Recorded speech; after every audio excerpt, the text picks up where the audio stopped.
Hello, and welcome to Gallifrey's Most Wanted. I'm Ross Aiken. I'm Old Who number one. My name is Melvin Pena. I'm in beautiful Durham, North Carolina, at my best friend Julia's house. So I guess I'm Julia Who today. Okay. Well, we're here to talk about an anniversary special for the 20th anniversary of Doctor Who, and we are now more than 20 years, 40 years past that, which Melvin was kind enough to jump in and do that, and I'm glad I had fun rewatching this one. So we're going to jump to the synopsis, and we'll be right back.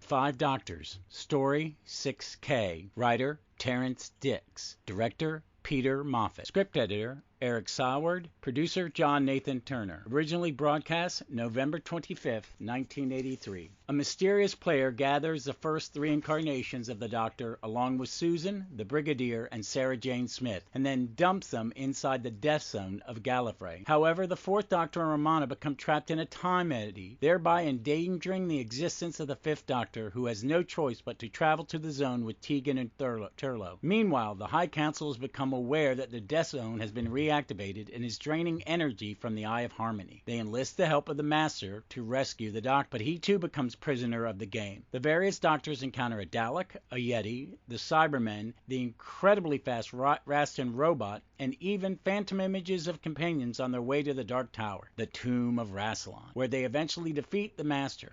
Meanwhile, the 5th Doctor has used the Master's recall device to go to the Citadel, where he exposes the player's identity, President Barusa, who wants the secret of immortality, which is locked within Rassilon's tomb. The President and the 5 Doctors eventually come face to face in the tomb. The spirit of Rassilon appears and offers Barusa his prize, but it is the immortality of a living statue. Rassilon then sends everyone back to their own time, and the 5th Doctor flees rather than become president again. Thank you for the wonderful synopsis from the Doctor Who's Program Guide by Jean-Marc Léofficer. All right, that was the synopsis. So I'm going to start with a question to you. So you came to Doctor Who through New Who, and then Big finished it, then Old Who, correct? I mean, it's more or less like I knew of Doctor Who, like weirdly, I think my first Doctor, as it were, like for my first exposure would have been in like 82, 83. It had been when we first moved to Georgia, my family. And I would see there was like I distinctly remember Pledge Break on PBS and them showing stuff of All Creatures Great and Small and Doctor Who, because Peter Davison, obviously straddles both of them. Yeah. My mother had an uncomfortable crush on Peter Davison, so it was like she'd go, "It's my Trissy," and I'd go, "Oh," I just threw up a little bit. Oh. But so that's so that she had a 5th Doctor pinch. Yes, so that was sort of my first exposure to it. But as far as like actually like getting into it and understanding it and like being becoming one with it, as it were, that's more or less the order of operations. It's like I came to it, more or less gave it my full soul after Lost ended, because at that point I could only be obsessed with really one thing at a time. Since then, I've learned to be obsessed with many things at once, which I feel is like to my credit and to my service. It is. I'm a all in nerd. I don't do sword and I like sword and sorcery and certain. I like certain types of stories in certain formats. But I know what you're talking about, because I was a Star Trek nerd and a comic nerd, and then Doctor Who, and so Doctor Who is my number one TV nerdy, more so than other shows. But there are times where I take a break from it. But what was your take on when you saw the 5 Doctors? Was this like your first, second Doctor, and first Doctor stories, or was it? Yeah. So let me just to sort of get us back up to speed. Like when I started getting into Doctor Who, like really hardcore around 2010ish. I started, I was deep diving, mainlining the new series over and over again, just living it and loving it. Around 2012ish, I started wanting to like know much more about the background. So I started like prepping myself, as it were, for the 50th anniversary by watching around the various classic Doctors in a way that I really hadn't done in a sustained way before.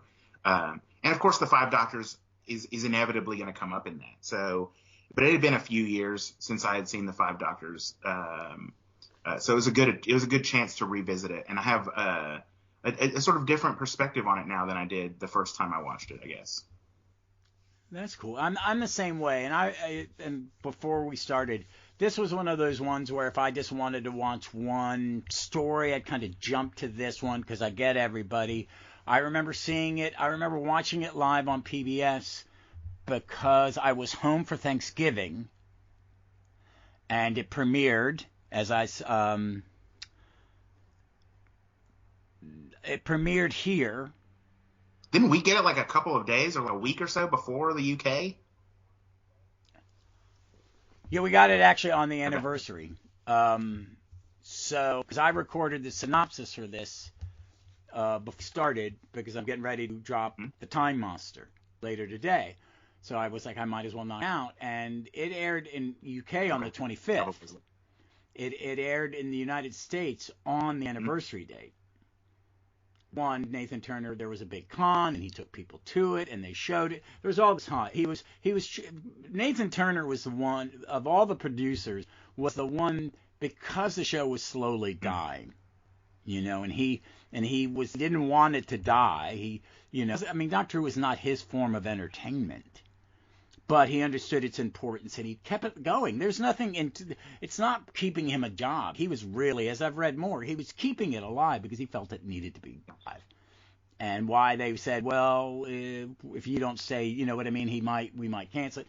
So he knew that he had to build the audience even more. And they knew that they had an audience in the United States, but they were just, the BBC's mindset is they buy all this stuff from us, take it or leave it, because they make so much money selling stuff to PBS and outside the country. We're their main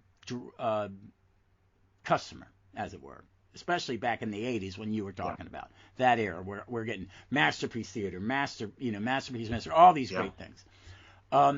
So it was neat for me because I saw this well before I saw the Three Doctors. I knew what the Three Doctors was because I was reading Doctor Who magazine from 1981 on, had episode guides, and my little nerdy mind was kind of imagining the stories. I had the novels because this was the first Target novel we got in the States. And that's when they started selling them in the States. In the comic shop I worked at, bought some and gave me one of every one that was out there as a graduation gift. Yeah, and I still got them. I'm about to sell all my Target novels because I just don't have the space. I can confirm that, listeners. I've been in Ross's place. He has no space. No, it's getting better, but I got to get rid of a bunch more. I'm building a reading library for my retirement. If I get to fucking retire, who knows? But this Five Doctors story, it's always have a soft spot. One, I think it works more than it doesn't work. It's actually a pretty good one, and I don't mind the patches because they had to do some patching, and but I liked it. So when I first went, it blew my mind. I was like, oh, this is great. Because I was a nerd. I'm a nerd. I don't give a crap. I like fan service from time to time. I'm a fan. Give me what I want. Don't do it every day, but give me what I want from now and then. And these things and these anniversaries, this was the expectation of what an anniversary should be. And I liked it. So when you first, what was your take when you first saw it? Is this the first time you? Tell me which Doctors had you seen them yet, or what? I mean, I think I was pretty familiar with them all by the time I had first watched it. But the first maybe my first impression of it was that it's fun. I mean, that's really the main takeaway from this is that it's fun. That you do get to see. It does what it's supposed to do. Entertain you for 90 minutes. It's a very simple story, which is great. I mean, I love that. You get to see all of these, you get to see all of the classic Doctors, as it were. You get to see a range of companions. You get to see a range of monsters. You get the Master. You get a little bit of Gallifrey. You get just like a little bit of everything. It's like sort of Thanksgiving dinner. And by the end, you feel full, and you just you want to go into food coma, as it were. I'm really stretching that metaphor, but it is sort of like Thanksgiving. It is sort of like Thanksgiving dinner because you get a little bit of everything. You do. And that's the thing is you almost get too much of everything. There are little tweaks. Like I get they wanted all these other companions in it, but Terrence Dicks was smart enough to go. They cannot all be part of the action. I don't have enough shit for them to do, and he was right. I mean, I think Dicks. Because originally Holmes did a draft of it, and it wasn't working, and they didn't have Tom, and they were going to have the first Doctor that we were seeing was going to be an android. It wasn't going to be actually the first Doctor, and in the script it said Android Will. That's how they designated it. And I said in the one of the documentaries in the new Blu-ray, which is wonderful. You get a 40th anniversary, and I watched that version, and then today I watched the original version. Because I wanted to see, and it looks fucking fantastic. It is it's almost too cleaned up because I'm watching on a nice big high def, and I'm like going, I just feel like I'm standing in the studio now. I mean, it's that you feel that close to it. But the special, they fix some of the special effects. Not fix them, but update them. Let's see. I watched it. I think it's a lot what you said. It ticks every box. You get to see the Doctors. I think William Herndell does there's no reason to make that he's the first Doctor. He does a very good performance. It's his performance, but he's not mimicking Hartnell. He's just making some of the same choices Hartnell. Yeah, see, I have a lot. Does that make sense? Yeah, it does. I have a lot of thoughts about Richard Herndell and his performance though, because coming back to it, and I watched it a couple of different ways also, but really the broadcast performance both ways, because I watched it on BritBox just for convenience a couple times, and I watched it when I first bought it. I think there was probably a sale on Amazon or something like that, and so I bought the 20th anniversary of the 20th anniversary the 20th anniversary DVD. That was a good set. That was a good set. Oh, it was really good. DVD set of the 20th anniversary special, and so I watched I just watched the broadcast version, but this coming back to it again, like I have a lot of thoughts about Richard Herndell. And I have always been a firm believer, since I've had enough knowledge to have firm beliefs, that especially the first Doctor is an interpretation. That every actor who comes to it brings their own interpretation, and I'm fine with that. I have absolutely no problem with any way that any particular actor plays the original Doctor. So I mean, obviously William Hartnell has the original, puts the main stamp on it. And everyone else sort of he's the blueprint. Yeah, exactly. That's a good way to put it. The blueprint, and everyone else has a sort of take or an interpretation on it, which I love that. I don't think that there is a particular way that it has to be done.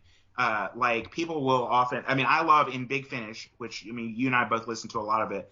My particular favorite Big Finish interpretation of that first Doctor is Peter Purves in the Companion Chronicles.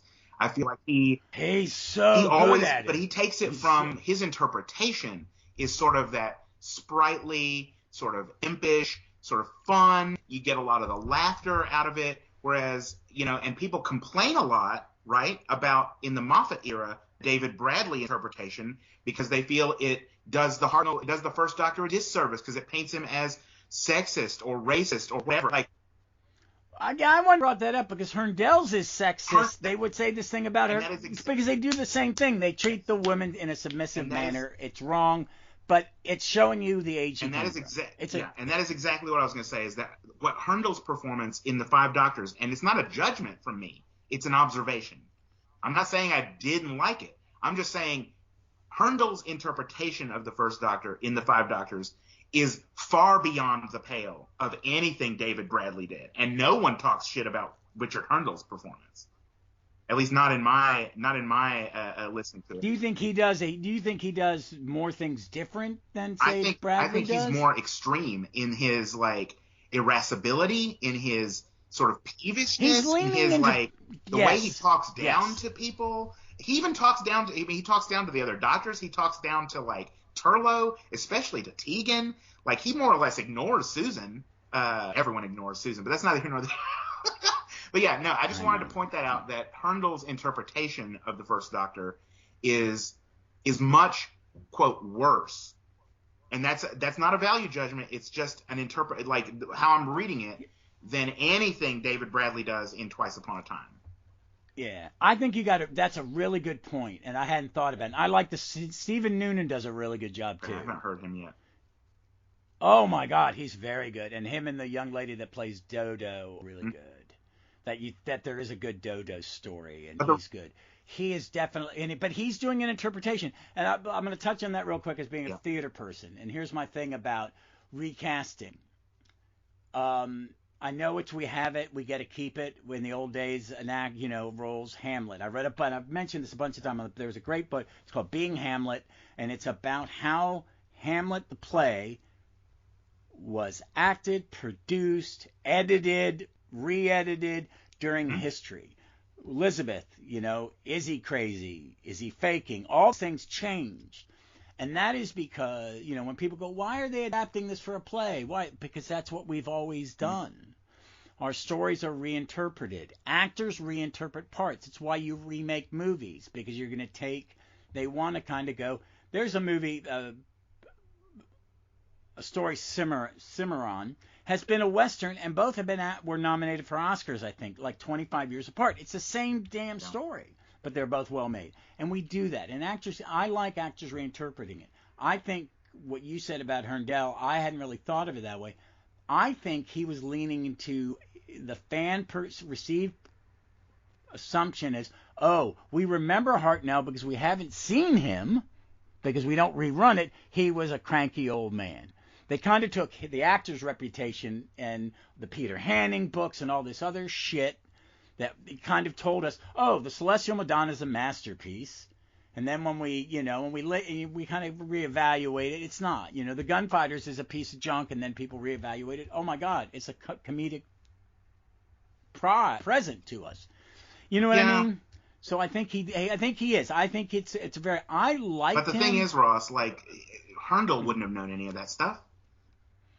He might have known Hartnell's performances from other things. Like I'm sure he would have watched like the Soldiering or the Sporting Life or whatever. But like he wouldn't know all the fan history or received fan stuff. But I mean, he was working from. I don't think he would know that script, which the script is what he's like. He's just performing what's written, Yeah, well, maybe that's what just putting into it, because it's only that one. You said it's really only that one aspect of the first Doctor's personality. But it's also, he also definitely brings a lot of.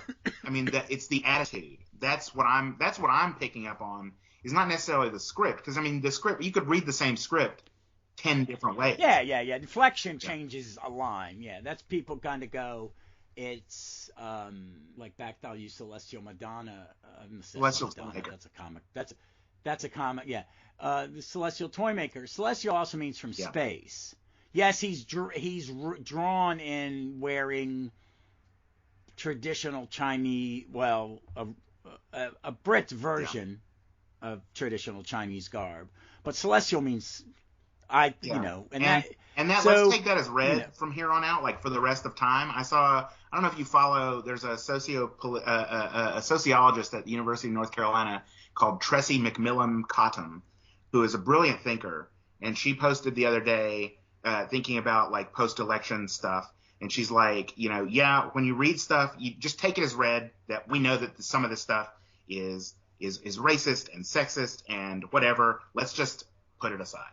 Like, let's take that as read, and what else can you say about it? So, yeah.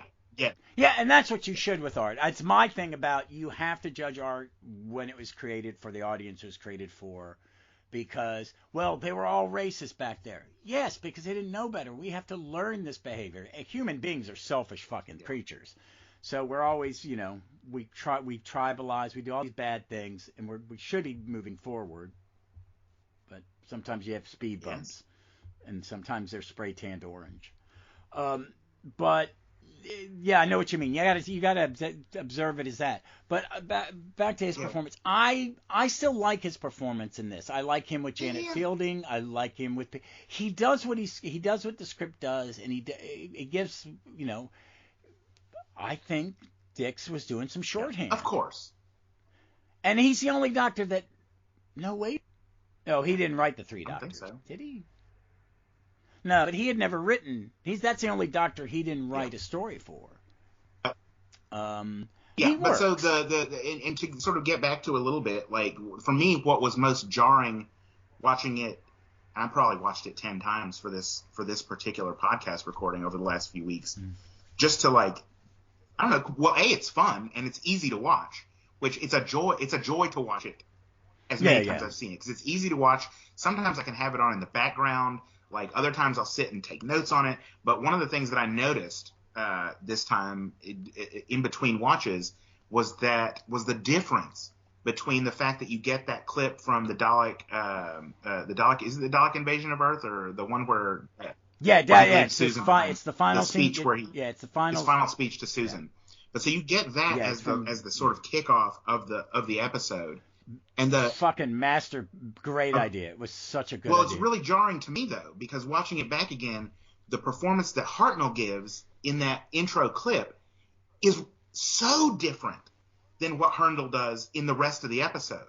Like the first Doctor, the Hartnell performance in that clip, he is like tender and eloquent and multifaceted and wistful, whereas Herndl in the episode is cranky and difficult and angular. It's more like Herndl. Yeah. And Herndl's more like Unearthly Child First Doctor, and not right by the end of the first season. He's which again, changed. It's just a little bit jarring.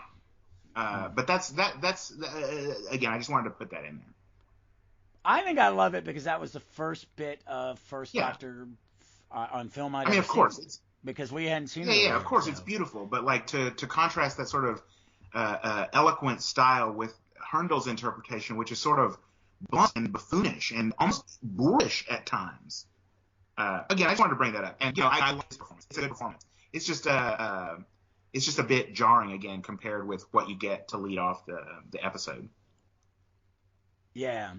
I thought it was a good way also to make sure that William Hartnell was in the show. Yep. No, I totally get it. And to make sure and using the clips from Shatta to make sure Tom Baker was in the story. It was a good way to do it. And they work. See, and then watching it this time, all these things that we look at as patching and stuff like that, I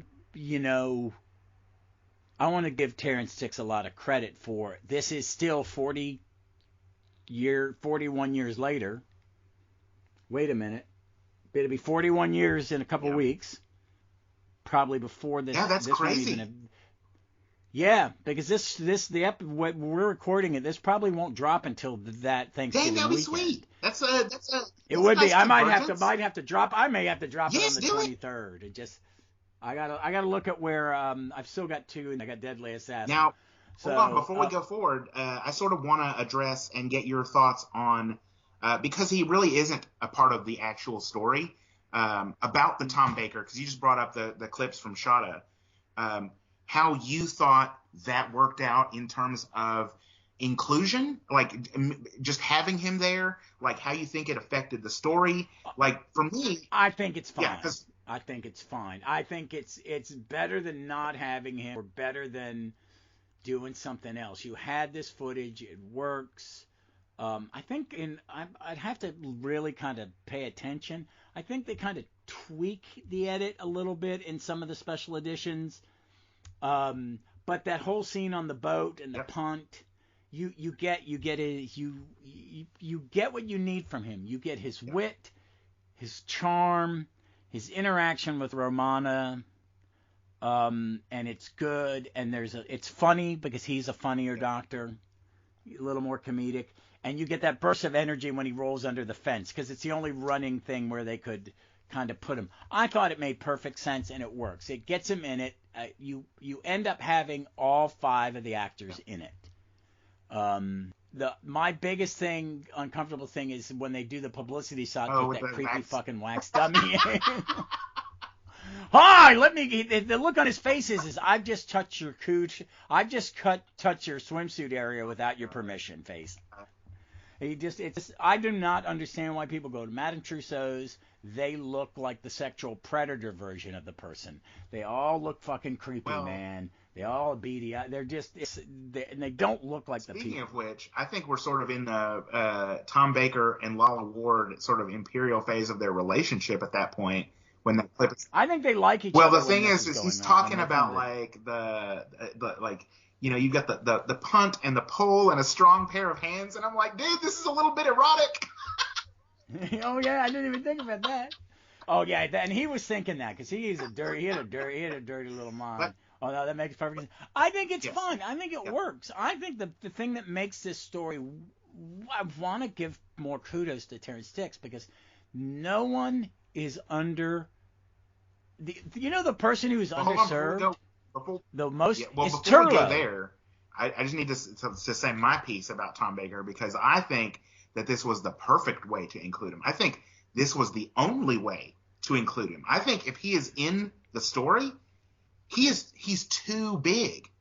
He's too big of a personality. Like, I know that he decided not to be in the special, which is, I mean, that's fine. But like, if he had been in it, Yeah, he'd been off the show a year. I makes how would he sense. be? How would he? I mean, that's such a weird question. How would he be in the Five Doctors? Like, he's such a big personality. Really, the only way to get him in here and for him to not sort of have his personality dominate every scene he's in is to have him in his own sequence. So I think this is the perfect way to include him in the anniversary. The only thing that I think they could have changed to make it any better is at the end when he reappears back in his time after Barusa releases him from the time vortex. He punches the air, like that's the first thing you see, and I wish they would have just freeze framed that. Oh, like at the end like the end of the Breakfast Club or something like that. oh my God. Yeah, I've seen him interviewed about it. Like I didn't want to come back because I was hurting, especially later interviews. I was surprised, I was sad. I knew I had to leave, but it became so much of my life and blah blah. But I also think because I think the other doctors when they're on screen with Peter, Pertwee and Troughton kind of tone down. They step back and they are very defer.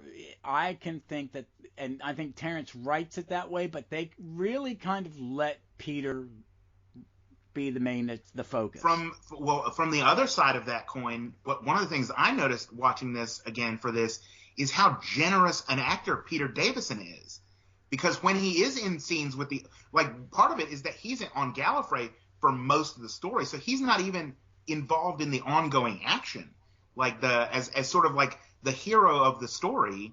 He's solving the mystery while they go through the yes. task. So the cool but the cool thing is when he shares screen time with them, I feel like he gives them an opportunity to shine. And I thought Yeah. it was, but I can see, I think both of those things are true. I think exactly what you're saying is that, yes. Because when they're with their companion on their journey, they get to shine, and they know that. You've given the three of them a journey. You give them a companion. I like that with Herndel. You take Carol Ann Ford and put her with Turlo or Tegan.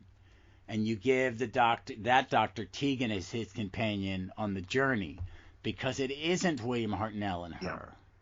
I think that I don't know if that was the decision was to give her a companion, which is Turlo, and of all the characters other than the ghostly apparitions, that's my one pet peeve. Is like, why did you do it? And it's just I mean, you know why. It's just yeah, I know why. It's a quick scene. They're both very quick, and it's fine. I get it.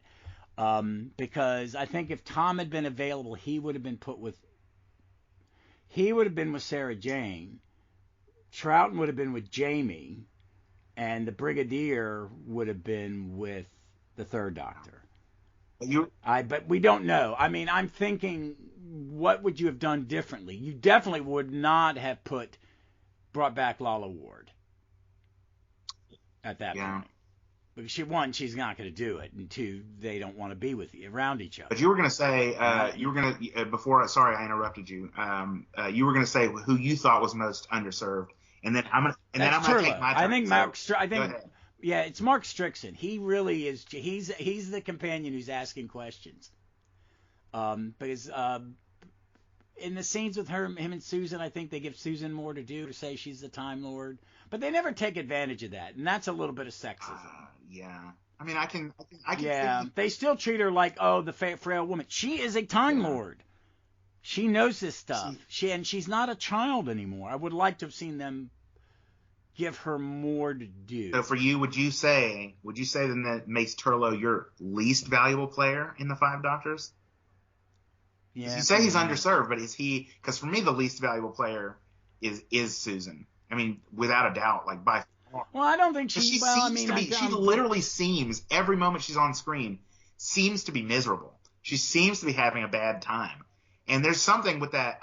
That crazy ass raincoat that she wears for most of the episode. Why the fuck does she never take it off? It is literally the worst costume and there are some bad costumes in this one too. Like Sarah Jane. Jane's what costume were they thinking? She fucking looks atrocious. awful. Oh, it was the 80s, man. It was fucking 80s. Well, I know, but like. And also, I think they're also hiding her belly a little bit. Because she was showing a little bit. Just like, for me, Susan was she just looked miserable. She acted miserable. When she sprained her ankle? She only had like 2 lines. Yeah, I just think they're left behind. I think, they're sitting there. The Cybermen try to blow them. They don't really have a good a story as, because I think Troughton and number 2 and Lethbridge Stewart shine. Oh yeah, shine. I think Pertwee and Elizabeth Sladen. She's great when she's going. You changed. You're all, and he goes, teeth and curls. Maybe I did, but I haven't yet. And she goes, and she does that perfect Sarah Jane thing. Okay, never mind. Well, hey, let's just move on to thing for why me is am I here? The way that she is reintroduced to the Doctor in that scene is, if there was a scene, anything like where she falls. I'm talking about where she falls down the quote cliff. You mean that slight incline that she can't If climb? anything like that had happened like that, for me, that scene, that sequence is worse than anything that's been in New Who. Like it's objectively a bad scene. Like there are a million different ways you could have reintroduced the Third Doctor to Sarah Jane for a 20th anniversary episode than having her like, and that scream is pitiful also. It's like a duck dying. It's like it's awful. It's just objectively bad. And it's shot so terribly because why didn't you just stand the fuck up? It's just bad. It's really bad. But she is good. She's good, and I think, and they're good. She knows. I think she's given some lines, and I think that one where she goes, "Well, never mind," and brushes it off. I think she does that because she doesn't like the line.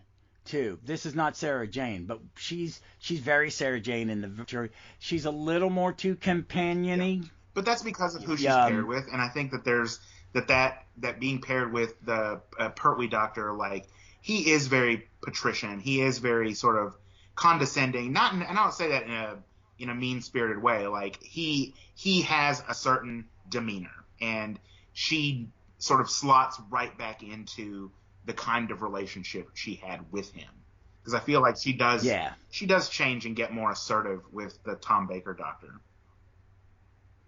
Yeah, I think Tegan does. Let's go through the other doctors.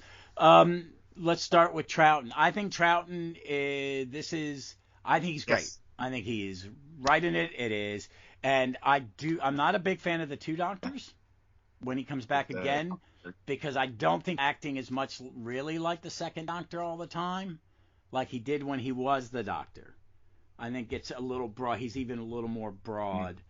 But I really like him. It's like him and Nicholas Courtney had missed a beat. The chemistry is fantastic. Yep. Oh my God.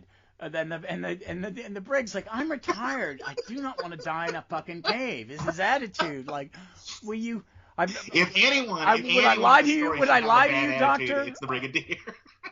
Yeah, he's like, what the hell? What? I love it. He goes, would I lie to you, Doctor? He's like, yeah. He's like, you have on multiple occasions. You do it all the time. Well, I'm not this. You're not. Well, not this time. Or when they're in the cage, you've angered it. that line reading is so good. Like that reads as 2 friends. You fucking idiot. The relationship is good. Tremendous in this spell. Like Troughton, his Doctor, and again, this is the great thing about watching it a number of times and really like turning it over. It's like the 5 Doctors. It's like, and I'm not a big wine connoisseur, but like the way people talk about it, and I've done sensory panels in breweries and stuff like that, where you swish it around in your mouth and you get you try to sense all the notes and like what went into this. And there's something so like delightful and cheerful and like, I was talking about Tom Baker and his like his screen presence. Like he sort of has a dominating sort of presence, whereas Troughton here he's effervescent. Like every time he's on screen, he shines like the sun. And there's something really about him that just is Doctor Who. And like the crazy thing is that most of his sort of quest narrative with the Brigadier through the Death Zone, every time they stop, he's just basically giving exposition. But Troughton is the kind of actor who can like basically give you a history lesson about Gallifrey or Rassilon or whatever. He's like saying the most sort of fan, like intensely fanish, like fan lore kind of things. But you just want him to keep talking because he's so just like I could listen to him do. He was the perfect doctor to choose to give that background info as we're making our way towards the tower. And like, so let's talk about the Brigadier again for a second. I love his intro scene where he and the Colonel, who's going to be his replacement, good. I'm just like, I'm glad you brought that. They're just chugging scotch, and I'm like, what I wish for the Five Doctors is that the Brigadier had taken like a hip flask with him. Just like every time one of these crazy ass things happen, he just takes a belt from the flask. Jeez. But some of these iconic lines that we get that are now repeated, like the Doctor's wonderful fellows, all of them. Yeah, stuff like this. He gets another catchphrase, but they are so good in that, and I'm glad they have the Yeti in it. I'm glad that it's in a dark cave because it looks meant because you can't see it. It's because that's what the costume is designed to do for an old black and white. You know what I mean? In shadow. But I like all that, and I think they're good. And well, let's talk about the chemistry when they're all together after we. And I thought Pertwee was pretty restrained. He still was doing his bit. He was still doing his interpretation, but it's definitely a softer version of it. Am I wrong in that, or am I reading into it? But I feel it's a much softer version. I think it's pretty on the nose for what, or at least from my experience with the Third Doctor, because it especially when he is in Congress with the other doctors, or really acting with anyone. I think he's so good. Him and all of even Hurnell, he's not one of them, But when the four of them together, they're all really. But yeah, Pertwee. Terrence gave them all something to do. But yeah, Pertwee is. I mean, he's wonderful. He is that doctor. Like it's he's been off the air now for what, like 9 years maybe at this point, because Tom Baker was there for 7 and like we're in like the second year of Davison. But he hasn't missed a beat. He feels so natural to the role. Like it's so joyful to have him there. The quips he gets to bat against like literally everyone he encounters. Like I love how disdainful he is of the Master when they meet in the Death Zone. Yes, oh my God. But he takes the time to back up the car. I just love that. Another regeneration, sort of. He just leaves the Master in the Death Zone. You're not the real Master. It's very much that. But yeah, no, he's so good, and him with Sarah Jane, and then they like the sequence with the Raston Warrior robot, like is one of the most. Oh beautiful... God, I love that. That holds up, and it is such a cheap and easy effect. Well, the weird thing about it is it's so beautiful, like, and I would sit there every single time it came on, and just be mesmerized at the sequence, because I mean, basically the Third Doctor and Sarah are hiding behind rocks, watching this sort of modern dance, like interpretive dance happen, and it's beautiful and violent and silent, and like there's just something really. There's also it has a very 80s sound effect. But there's also the stupid, sexy Flanders part of it, where like the Raston Warrior robot, like at one point, like turns, he's shooting at the. I have to stand up to show you, which obviously our podcast people can't see, but like he does like a little like butt wiggle, and I'm like, stupid, sexy Raston Warrior robot, like what's going on? What's going on here? You know what? I had never a few years back when they're doing the character options figures and they're doing those 3-piece sets and they had one. They did two, and they basically took the same model and just cast it in different color. So you got in the Earthshock set, you got the 2 black androids that were in the caves, and then they just did a Raston robot, and it's just that same model in silver, and everybody was like, "Oh, I got my Raston warrior toy." It's a mannequin. Yeah. It's a silver mannequin. I'm saying that because I'm looking at one of mine on the shelf because I have them with one of my Vord. I was more excited when the Vord came out. But it's a really neat thing. I mean, it became such a thing that we always again, and we don't really ever see him except in like comic strips and stuff. I don't know. Or I think they had one in a Big Finish, and all he did was that sound effect every time it disappeared. And that's how you knew it was moving. But the thing is, like, it is. You just lifted the sound. You're right. It is cheap, but it also like there's the confluence or the conflict or the juxtaposition of this sort of like rough-hewn like North Wales scenery and sort of foggy, indistinct. It almost gives it a sort of like modern art experimental film vibe. Yeah, it did. Like, yeah, I could see Herzog doing a black and white film in the 70s with this. But the thing is, that also feels sort of consistent and germane to the Third Doctor's era, because I'm thinking, you know, of the 3 Doctors in the sequence where he's sort of engaging in mental fight in a sort of black nothingness void with Omega, and it's sort of wrestling. And I'm like, it gives that vibe.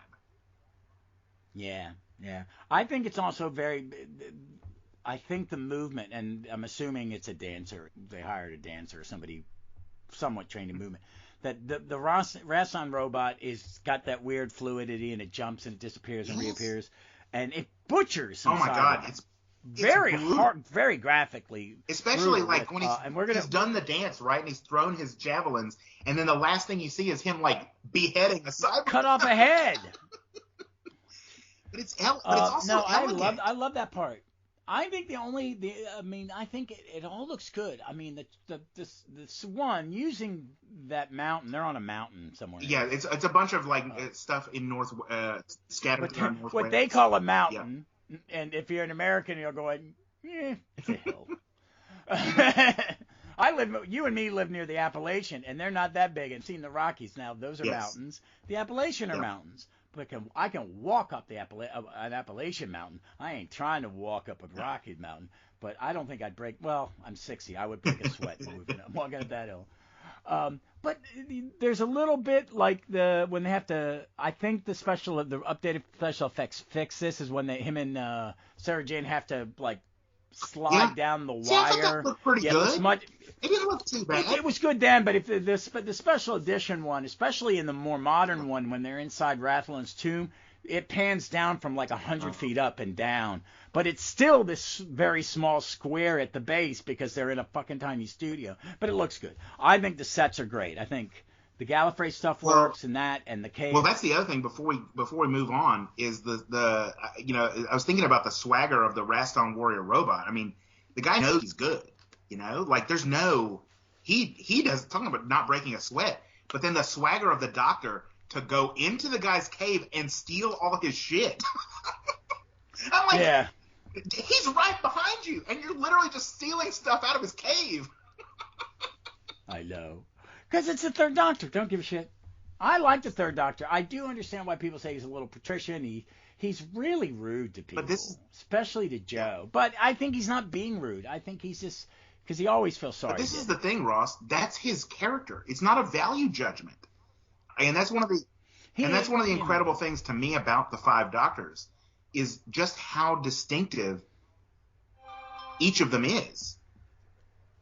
Like they all have their own sort of unique and distinct take on the character, and like there's something in say the Day of the Doctor where the lines are not as firmly drawn, and that may be a consequence of Moffat writing the script and the story he needed to tell.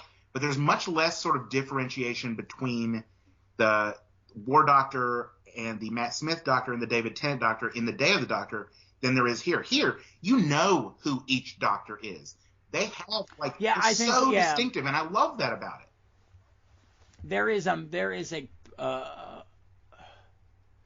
I think you're right. I think there's something about modern script writing, and it wouldn't be Moffat, it would be Davies too, that they have, since the modern shows come out, even Jodie much maybe later, but there's this action hero aspect that they have built into it. And they all have that kind of aggression a little bit. They're all a little more, I'm in charge. I'm the doctor. That's I think what it is there's a bit of arrogance about modern Doctor Who because Davies installed in them that people know who the hell he is and they're afraid of him, and he knows it. He uses it. He's also survived a war, and that's written into it. Him and Matt, because the Day of the Doctor is kind of to clean up the end of all the post-traumatic stress. Yeah, and there's that in it. But you're right. In this one is you get the very specific, and when you get them all in the same room, that helps. Yeah. That difference makes it more enjoyable. Mm-hmm. They are all four good actors being very generous with each other. It's very stage play. You know, all the companions get and the Brigadier, when he comes in, you now have to go, Brigadier, you have to stand in the corner with the girls now. That's amazing. And they're all sitting, and him and Sarah Jane are like, ugh. Yep. I love it. I love it. Sarah, and, was it? And I love how so polite he is. Oh, Miss Chovanka, Miss Smith. No, it's Tegan who says, "Isn't this just like the Doctor? Throttle you across time and space without so much as a by your leave." Yeah. And then when stuff happens, you get cast off to the side. Exactly. And, he makes the Brigadier grab his coat. Bring it along, son. Bring it along, Brigadier. Bring it along. I love it. They're great. It is. I want to talk about. I got a couple of things I want to talk about. One, I like the stuff with the Time Lords. Yep. I think it doesn't bug me. And other times when Time Lords pop up, it doesn't, on repeat viewings, it doesn't always hold up. I think Davies getting rid of the Time Lords for the beginning was a good idea. One, you had to have a new jump on point that, I like the post-traumatic, the Time War. I like all that. I think that all works. And they told great stories with it. But I like the Castellan, and he gets killed. That's him before. Yep. And I liked Flavia. Chancellor Flavia, yes. She's so fucking I would do a whole season of the Fifth Doctor and Flavia. There's something about the way that the Davison Doctor specifically. He's a little scared of her, like he is a Barusa in earlier stories. Like, oh shit, she is my senior. She is an adult. Yep. I'm a child. And the age difference. She's so. I sort of feel like he has that sort of reaction to older female characters throughout his run, and so I just love seeing him with an older female actor. Like, I just think that they have such cool chemistry together. I think they all have chemistry. The scene with the Master, I remember watching it today when the Master's asking questions. It's like, oh, okay. And why me? Mm-hmm. And Brusa. And I'm gonna get your take on the three, Master, Flavia, and Castellan, and then I want to say something about Barusa, and then have another conversation. We'll go to wrap up on there. I like them scenes. I like the Castellan. I like that he is terrified. That's a good, like when the Doctor says it to Flavia, that look on the Castellan's face is not of a man who's guilty. Mm-hmm. It's a man who is completely lost at what's going on and terrified. This is wrong. You have to have seen what I saw. And the actor gives him exactly. That actor went, this is what they're saying. He doesn't go, oh no, and whimper. He's like any other spy master who's getting fucking overthrown by, no, wait, listen, he is terrified. And I liked it. And I really Ainley is growing on me, having listened to Jeff and some younger fans younger than me. They're all damn adults in their middle ages, but that's their master. Yes. I think Ainley, when he is not being to do the wahaha pantomime shit that Nathan Turner wants, there's some subtlety to it. and his thing with the Doctor, his thing with the Cybermen. He is, oh shit, okay, I'm now gonna kiss your ass because I do not want to die. I like them. I thought they were good, and I think the Gallifrey scenes work. I don't feel they're tacked on.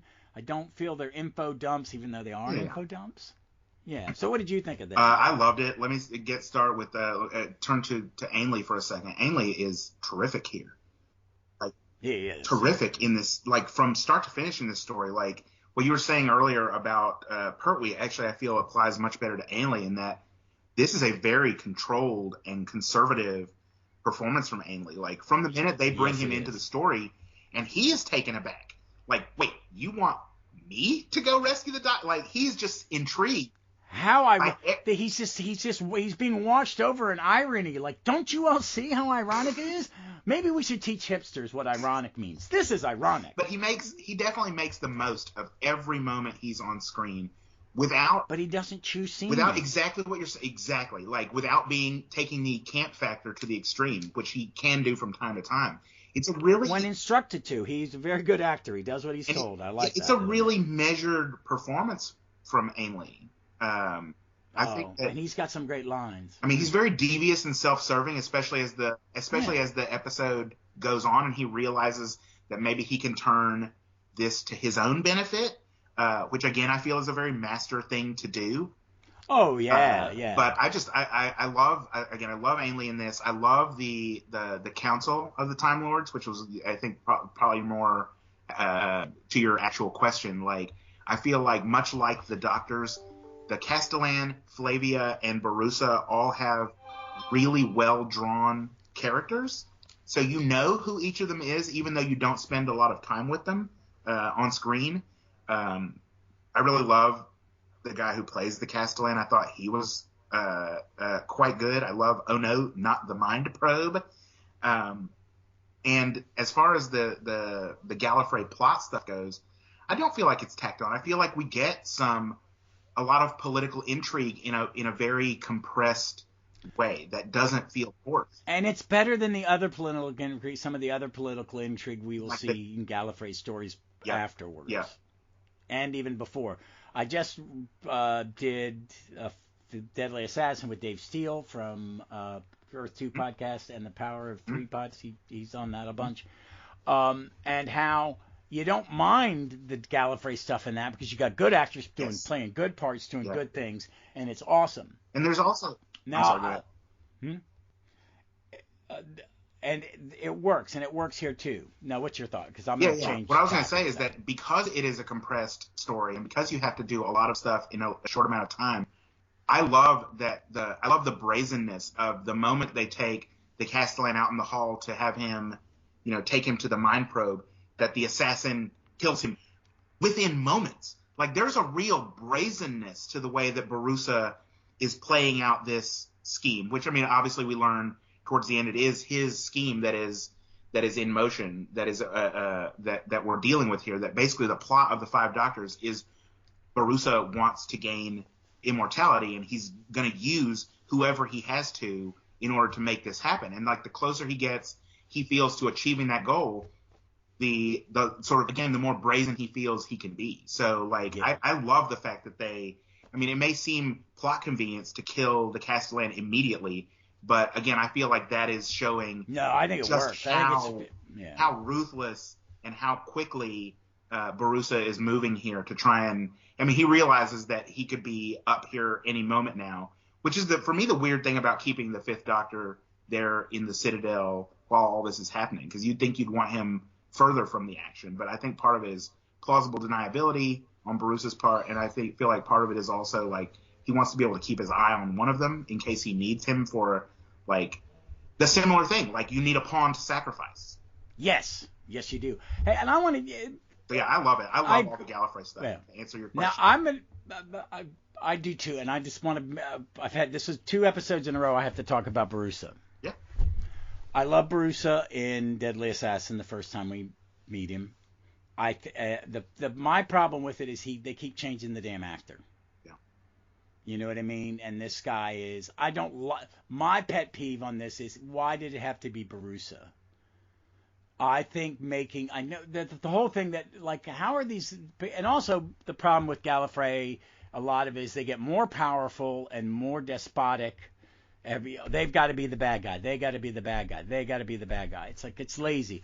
I like what the actor playing Bruce in this, and I don't remember his name right off the top of my head.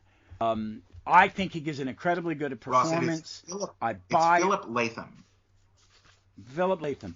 I think he does a great job. And I think he does what he's asked to do in the script, and it's believable. And he knows what I like about him. He knows when to have a little, okay, I'm not going to play the camp, but there's going to be a little bit of it in my jet. And I will be, he doesn't raise his voice, but you can see, I'm going to take all that pantomime training and I'm going to use it for, he's wonderful. I like let all the camp, over the top kind of acting go to Rassilon. Rassilon's head and that. And the puzzled, he who wins shall lose, and he who loses shall win. Very, very, very, I like it. But I just have this Barusa thing, because the first two Barusas are so good. Yeah. So good. But I like this. I do miss that we lose this Castellan. He's really good. He's good in, the actor is really good. He's good both times. Yeah, he doesn't overdo it. I think and that's Paul Arc Jericho. of Infinity Shout has out some to Paul issues. Jericho. Yeah, he's so good, and he's good in Arc of Infinity. I think there are problems with Arc of Infinity. What I think the problems of Arc of Infinity are really just the problems with producing that show at that time, and not really the story. I think it has, there was some good stuff in it. I love the chicken. Maxwell was love Amsterdam. I love Omega. Give me the chicken. I love that. What the fuck? I love the alien chicken. I love Amsterdam. I'm thinking that Tegan and those guys are sitting in that tomb just smoking that Amsterdam good stuff. Like, oh yeah. Yeah, there wasn't a chicken. What do you mean? You just smoked some really too good weed, Amsterdam weed, and were hallucinating. That dude was a cop, yep. And he didn't know what you were talking about. You almost got us arrested. Eyeball pupils like saucers. God, Tegan. No, I liked it. So let's kind of, I want to say this. Well, I'm wrap up, and I'll just go because I'm running my mouth. I think it holds up. I think it is very different type of television. That was me. I was thinking about it when I was watching it. I'm thinking I'm really enjoying it about 50 times in different forms. I think it holds up. I think the flaws with it are so minor and trivial that you can brush them off. I think the acting is a little bit better than you will see at other times in the show regularly. I think you're getting a better performance from almost everybody. I think everybody's buying into it. I feel sorry for Wendy Padbury, Fraser Hines, Richard Franklin, and Carolyn John, because I find those are one, thankless. The costumes. Oh my God! Fuck just all. To pause for a second. I think Caroline John's costume is the real LVP, real least valuable player. It's even worse than anything Susan. It's worse than the nothing that Susan is it worse than Zoe's? To. Is it worse than Zoe's? Zoe's is pretty bad. But it's at least cool bubble wrap. Like, Liz Shaw just looks like a school marm. And I'm like, it's just bad. It's just bad. And her hair is bad. Yeah, it is. They are not well served, and these weren't really necessary things. I get it. You wanted more to appear. Get as many as you could. It's fine. It's fine. It's an anniversary show. It's designed to be fan service, whatever. I love it. I think it holds up. I think it's entertaining. You could give this to somebody who's never watched Doctor Who, and with a little explaining during, like, who the hell is that? Okay, the guy with the white hair is him when he's young, and you're what? But he's young. Yeah, well, welcome to Doctor Who. And the short one is the next one. Oh, and I meant to say this. I know it is. There's the exchange between 2 and 3.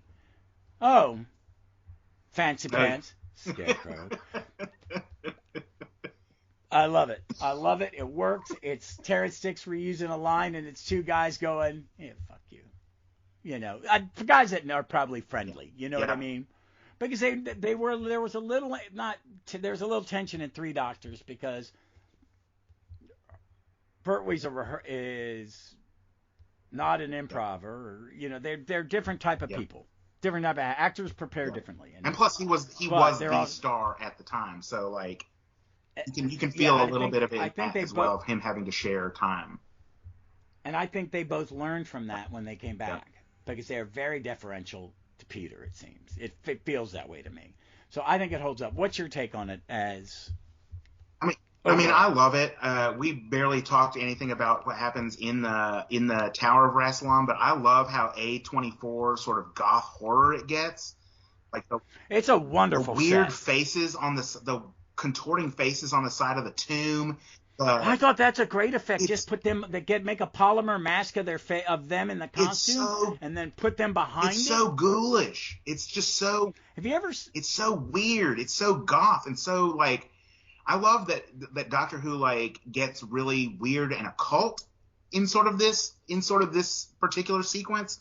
Like there's again, it's sort of a weird sort of indie horror sort of like again just sort of the occult stuff. Like we're moving out of sort of science fantasy or science what is science and what is like magic? Yes, magic and fantasy, and like I love it.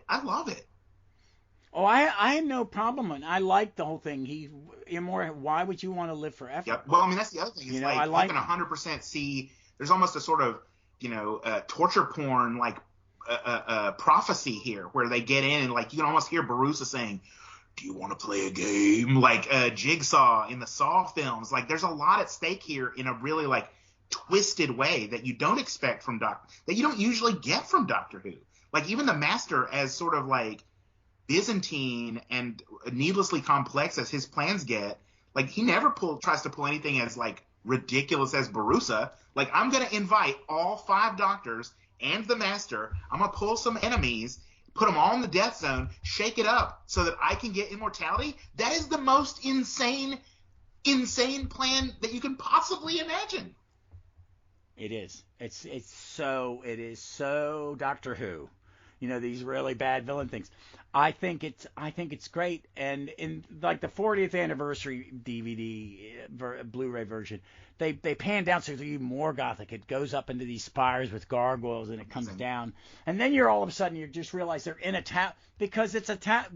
Basically, whoever did the updated things went, this is a tower. It's narrow and tall. So it kind of funnels down to the studio, so you kind of go, yeah, it's not this big cathedral. They are in a contained space at the base of the tower, inside in the center, and you're seeing all the stuff ahead. I think the ending works. I love it when she appears with her guards. The worst marching and order acting I've ever seen is when the 4 guards come in and it's like, dude, and they're Sears catalog uniforms. Oh my God, they don't fit. It's really sad. I'm so glad the camera comes in, and she's great. And when the Doctor, the look of, and you will go, and you'll do this, and I will travel in my cart. And then it basically makes the Simpsons noise of like footsteps running away and the door and the tires squealing. Exactly. I love it. I love Peter Davison's portrayal of the Doctor. He's really underappreciated. It is. His acting in it is, I think, and I will say this, there is, and I've said this throughout the podcast, me and Vic on it, he is a jobbing actor. He moves from show to show. He has had more show series of all of them, except maybe Davison now, has been the star of more television shows than any of them. He's had 3 sitcoms. He's been he's Champion and The Last Detective. He's had 3 or 4 sitcoms. And a lot of stuff. And I love All Creatures. I think it's maybe it may be the 1983. Like it may have been within earshot of recording this, but there is like maybe he was doing it already. Maybe it's a 1983 or 1984 All Creatures Great and Small Christmas special. That would have been around where this time. he starts flirting with this girl in this goat. Like they're talking about this goat, and he starts using all these because Tristan, the character, is like he's trying harder to be. Like he's trying really hard to impress this girl, right? And so he starts using he starts talking about ruminants and like using all these like medical terms that you can tell the character isn't 100% like it's not the way he usually talks. But there's a sense in which that particular scene it's so clear to me the first time I watched that he is taking the piss out of Doctor Who, or that the writers were, that I just couldn't stop laughing. And it has to be within a year of this. Like I just. Oh, yeah. Because it was over. Creatures Great. I think Creatures Great and Small ended before his time at Doctor Who ended. I don't know about that. But I'm not sure because they were being he had been Tristan when he got the role, so it kind of overlapped. But this is the other thing is about Davison is that people seem to think of him as sort of a sort of clean cut, like a little bit boring. But there's something about his hair in these sort of 2021 episodes, season 2021, where there's like it looks sort of feathered and sort of messy at the ends. And there's just something really rough-hewn about that doesn't really accord with the sort of beige, boring, like sort of reputation that his Doctor has. And I just find him really charming and fun. And like when he pieces out on the Master, like he jacks him for the transmat device and then pieces out and leaves Susan and Tegan there in the field. No, my thing with the Doctor, I think is. He's close, and I don't think this is that big a thing. There is a part of his Doctor that people don't see because he was young that Davison basically was like, I want to play him old in a young body because that's different. He is more like Capaldi's Doctor than he is Tom Baker's Doctor because he is not the nicest person to everybody. No. And you can tell he doesn't want to have anything to do with any of the other doctors. He's just like, please, just go. Would you want it's like going, oh, I'm 50. There's my 40-year-old self, my 30, my 20, and my 50. God damn, I was an asshole. As somebody who just turned 60, I could see that. God, Jesus, shut up, the three of you. You're all idiots. I'm nothing like you anymore. I'm so much better. You know what I mean? He is dismissive, but he also is funny. Davison he finds little light moments, like the way he tells Flavia to, it's basically, it's like, oh, shit, gotta go, you do this, I gotta go, and then the car squeal, like you said. A lot of fun. I think he's great in it. I think it's wonderful. I do want a little bit of trivia. This only is on the 40th anniversary Blu-ray. They have the cliffhangers for when they had to cut this into four-parter. They're fucking terrible. One is they're about to blow up the TARDIS with the bomb. Okay, yeah, that's bad. They're about to cross the checker. They're just I was really going to ask if one of them was Death to the Dalek style. I think that might have been one of them. Yeah, they don't think they just don't. They didn't need to be edited. It's like also when you can see that because they did the season of the 45-minute episodes of Colin Baker.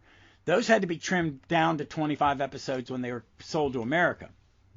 And their cliffhangers are even like, I'm going to the bathroom. It's completely, that's super questionable. Yeah, they're just not. It's 22 minutes, cut it. 22 minutes, cut it. So, but that's it. I want to compare it to let's do the 4 anniversary shows. I kind of wanted you to rank. And I have not picked my choice. I was going to ask it and pick. I'm going to go.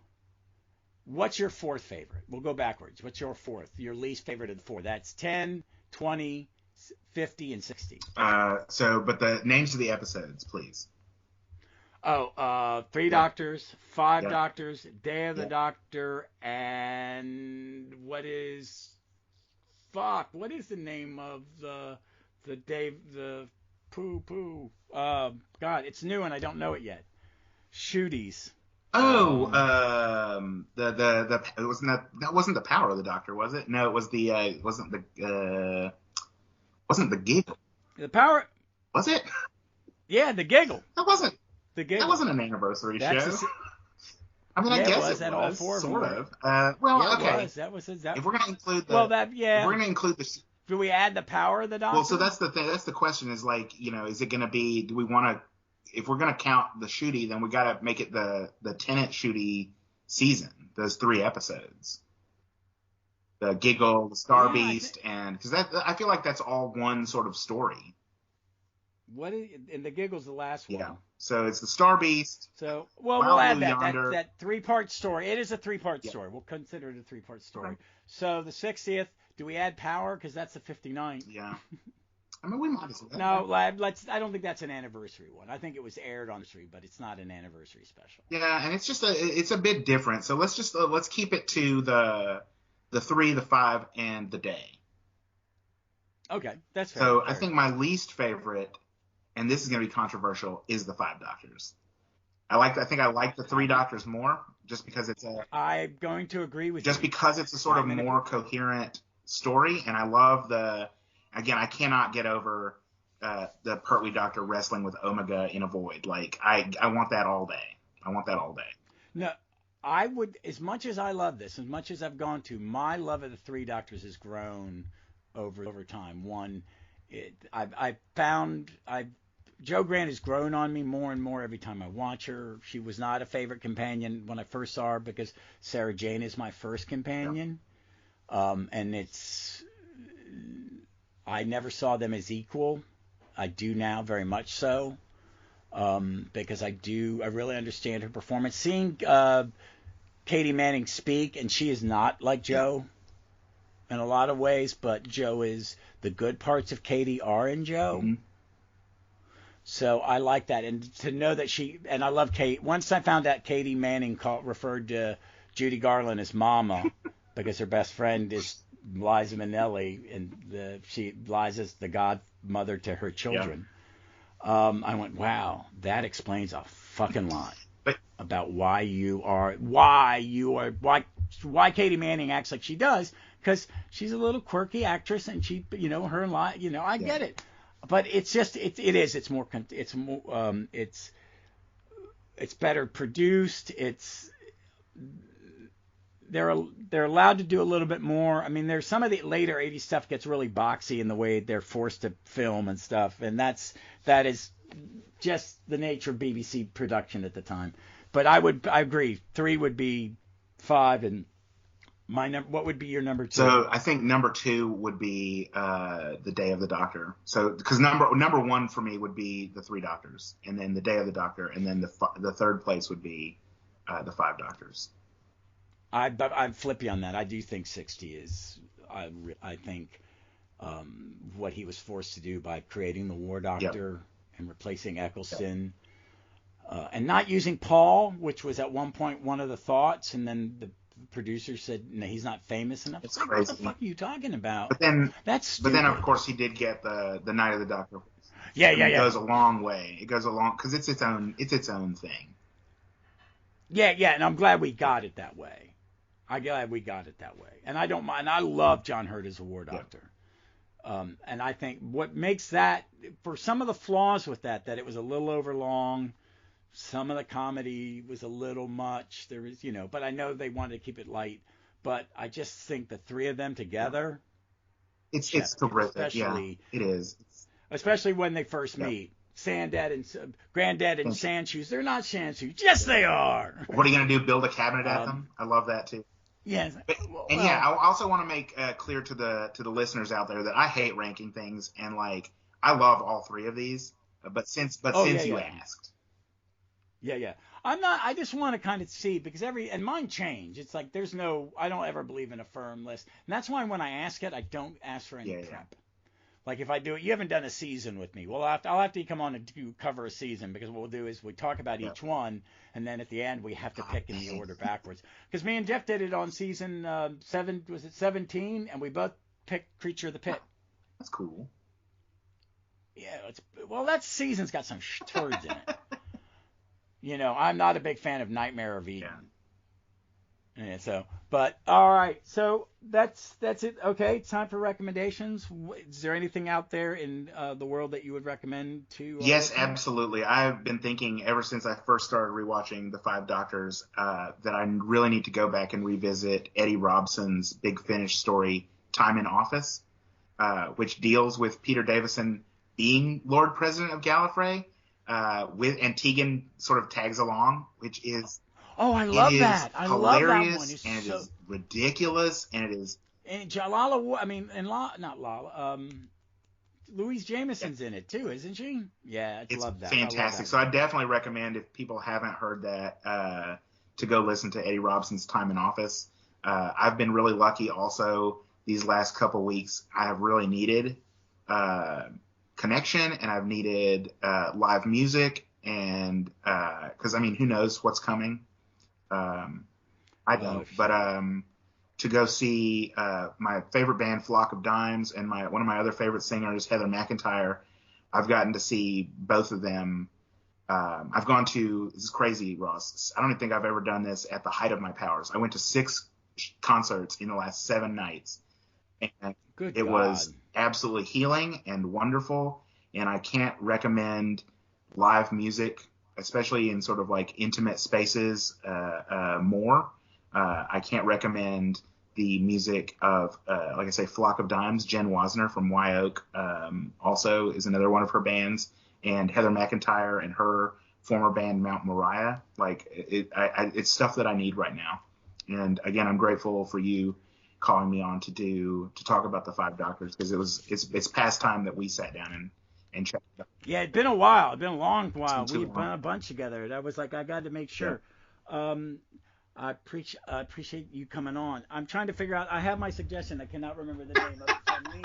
Well, while you're searching, I also want to shout out to a bunch of the people from the Doctor Who podcast community who reached out to me last Wednesday after the election results here in the States became clear, and offered me their ear. Their DMs were open. You know, they said if I just wanted to check in and see how I was doing, and I was very, very moved and touched by the folks from the sort of hamster universe, the Trap One sort of family, the Flight Through Entirety folks. I mean, it's all the same. It's the same sort of Venn diagram of people. But again, I was just really, really moved and touched by how many people reached out to sympathize, because we're heading into our own version of the game of Rassilon, and I'm not excited about it, Ross. Oh, I'm not either. My anxiety comes in waves. I've been on this planet for 40 years. I mean, for 60 years, and I've been an adult. That was my 11th presidential election, and as much as I've never voted for a Republican for president. I am too liberal. But I never thought one of his predecessors or the people that ran against, ones I voted against, would ever do harm to this country on purpose. And I think that is what we are seeing now. Yes. Some of these nominations are just triggering me. Yeah, it is. So, I mean, it basically is like watching Barusa come up with a scheme. It's really crazy. But yeah. Again, I just wanted to. Yeah, I don't want to say too much about it. I just want to thank the people in the Doctor Who podcast community who've reached out. Yeah. So I'm going to go. My recommendation is, and you can get it from anywhere. It's a collection of the Matt Smith comic books from Doctor Who magazine. The name of the trade is The Hunters of the Burning Sun. It is where Matt Smith's Doctor teams up with. Well, there's more than that one story, but part of the story is he teams up with Ian and Barbara when they've been back a couple years, so they're still young, and it's a great, and it ends. It's just so good. It's just so good. It's by Scott Gray, Matt Garrity, and Mike Collins, and there are 2 stories in it: The Broken Man, The Imaginary Enemies, and the 50th anniversary story of Hunters of the Burning Sun, it came out that year, and it's so good. So good. It involves Cybermen and bad guy humans. It's the end of an arc. There's even a Christmas story with a Krampus and evil elves fighting Amelia Pond when she's younger. Well worth it. Well worth it. All right, folks. So that's it this week. I will be back next week with... I'm not sure. I have not decided how I'm going to cover... Oh, no, I do know. It's 60. So I'm not sure what the next 60 is. It's a 60 in Evelyn. So, I think it's a Lazarus. Okay, very good. Yeah, so I have not decided how I'm going to do it. I've got some time to figure that out. And then after that, I haven't decided what I'm going to do with... I have an idea for my next McCoy, and I just got to talk to some people. So I can get coverage of the Second Virgin novel, which I so. And other than that, So thank you for listening, and Melvin, thank you for coming Thank you, on, Ross. and we look forward to seeing you all somewhere in space or time.